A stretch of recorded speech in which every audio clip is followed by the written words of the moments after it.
ಸುದೀಪ್ತ ಸೇನ್ ನಿರ್ದೇಶನದ the Kerala story cinema ಬಗ್ಗೆ ಸಾಕಷ್ಟು ಟೀಕೆಗಳು ಕೇಳಿಬರುತ್ತಿವೆ. ಸುಳ್ಳಿನ ಕಥೆಗಳ ಮೂಲಕ ಬಿಜೆಪಿ ತನ್ನ ರಾಜಕೀಯ ಬೇಳೆಯನ್ನು ಬೇಯಿಸಿಕೊಳ್ಳುವುದಕ್ಕಾಗಿ ಇಂತಹ ಚಿತ್ರಗಳನ್ನು ಬೆಂಬಲಿಸುತ್ತಿದೆ. ಈಗಾಗಲೇ ಈ ಚಿತ್ರಕ್ಕೆ ಸೆನ್ಸಾರ್ ತಂಡ 10 ಕಟ್ಗಳನ್ನು ಹೇಳಿದೆ.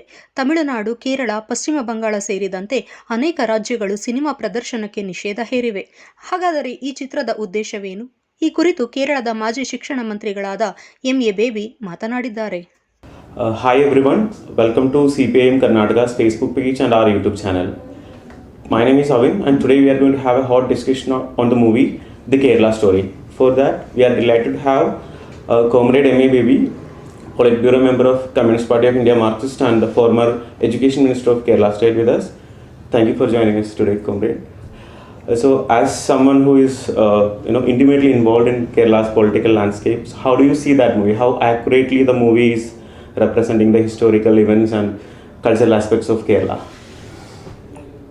By this time, it has been widely noticed that the so-called Kerala story is not the reflection of the real experience of Kerala society or people.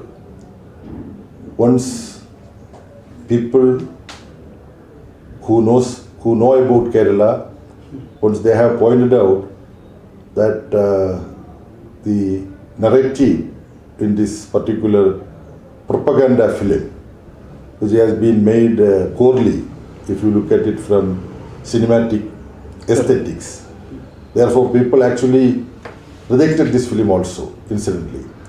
So many people have pointed out that the statistics given in the film, over 32,000 women from Kerala have been converted into Islam for making them part of the terrorist outfit,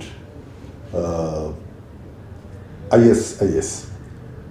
Once this has been sharply pointed out by people who know about Kerala, the makers of the film, they themselves retracted. And they said it's not 32,000, there are 3 or 4 like that they had. This itself is highly ridiculous, and it shows how carelessly, how irresponsibly they deal with facts. Now, Kerala is very famous for communal amity and religious tolerance.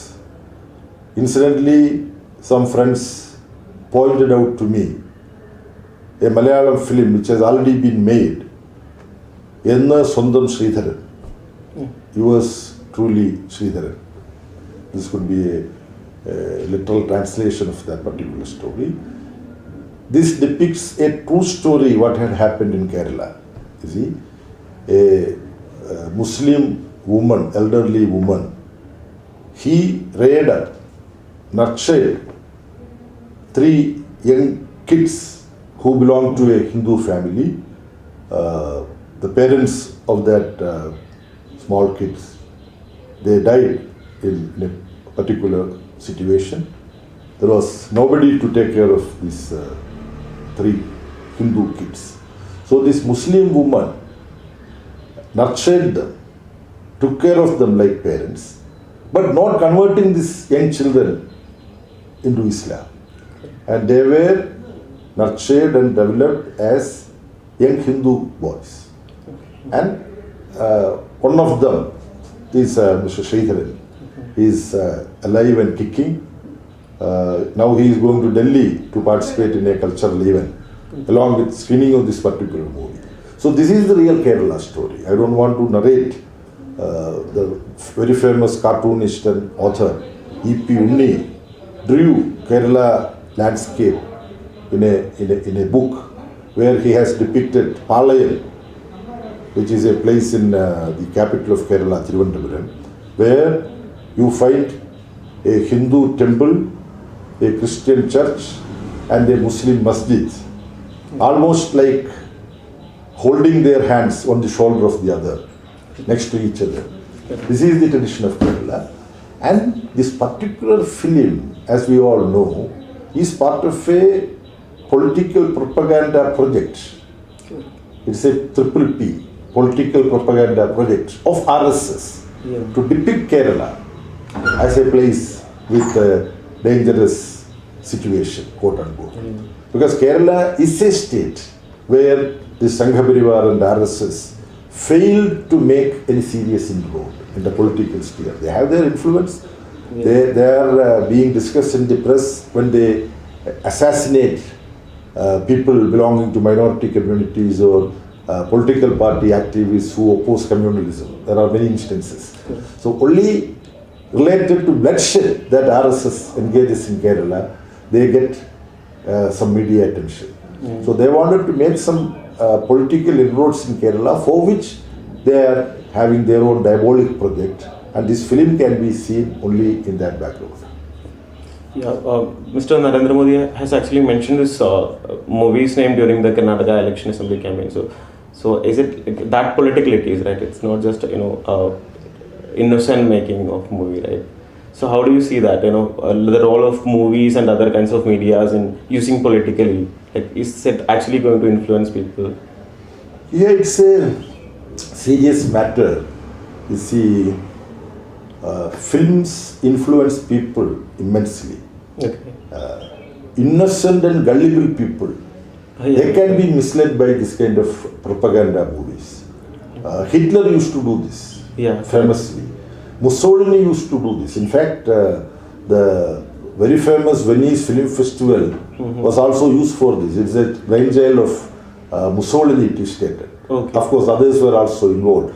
I have my doubts about all the veracity. Now, film being used for this kind of a communal political project is not for the first time. There is this Kashmir Files, which was also intended with this idea.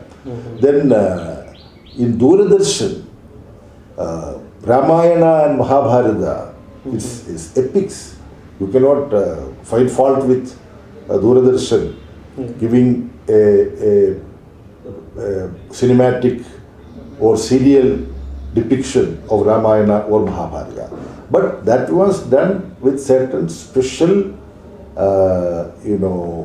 calculations to make people attracted towards these stories, then projecting Rama not just as a mythical hero, but someone who lived and whose tradition needs to be collected back or retrieved.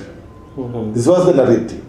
And in the spread of communalism, Doordarshan presenting Mahabharata and Ramayana also created a kind of ambience to communal forces to cultivate the poisonous seeds.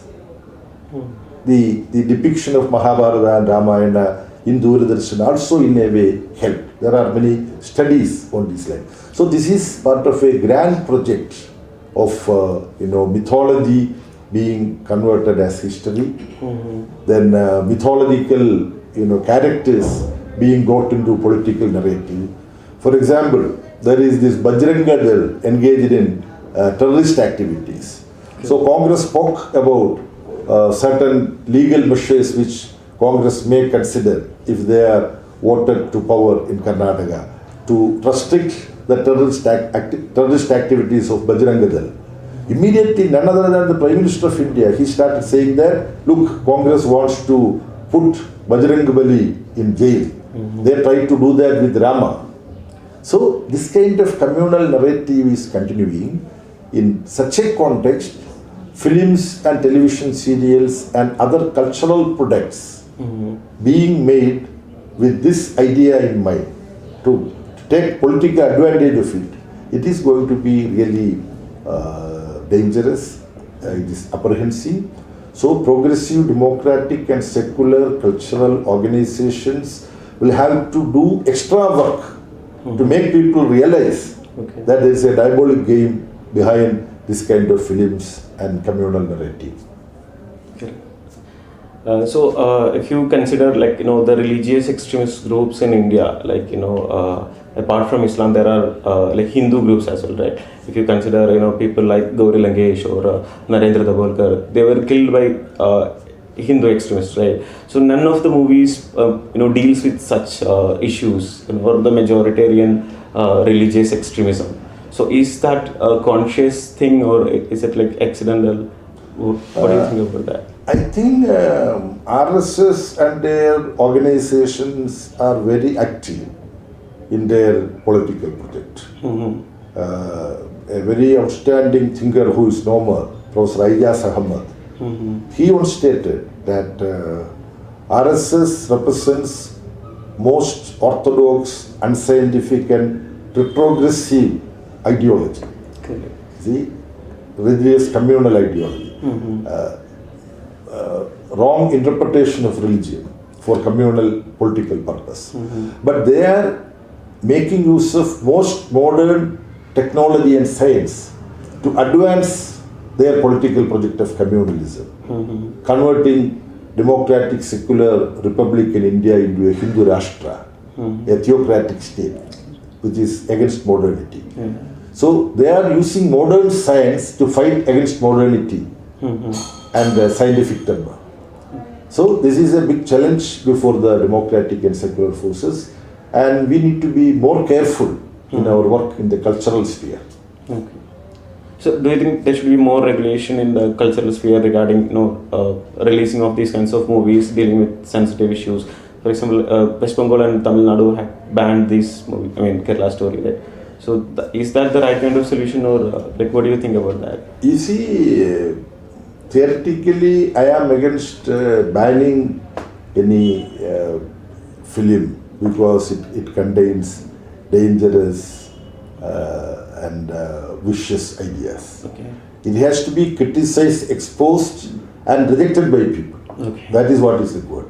If we arm the powers that be with the right to ban a cultural product, even if it is culturally degenerating, the ruling classes will exploit that Okay. to ban even progressive products, progressive cultural content. Yeah. So banning is not a solution. Banning would make it more attractive and people would become more curious about watching it. That also is a fact.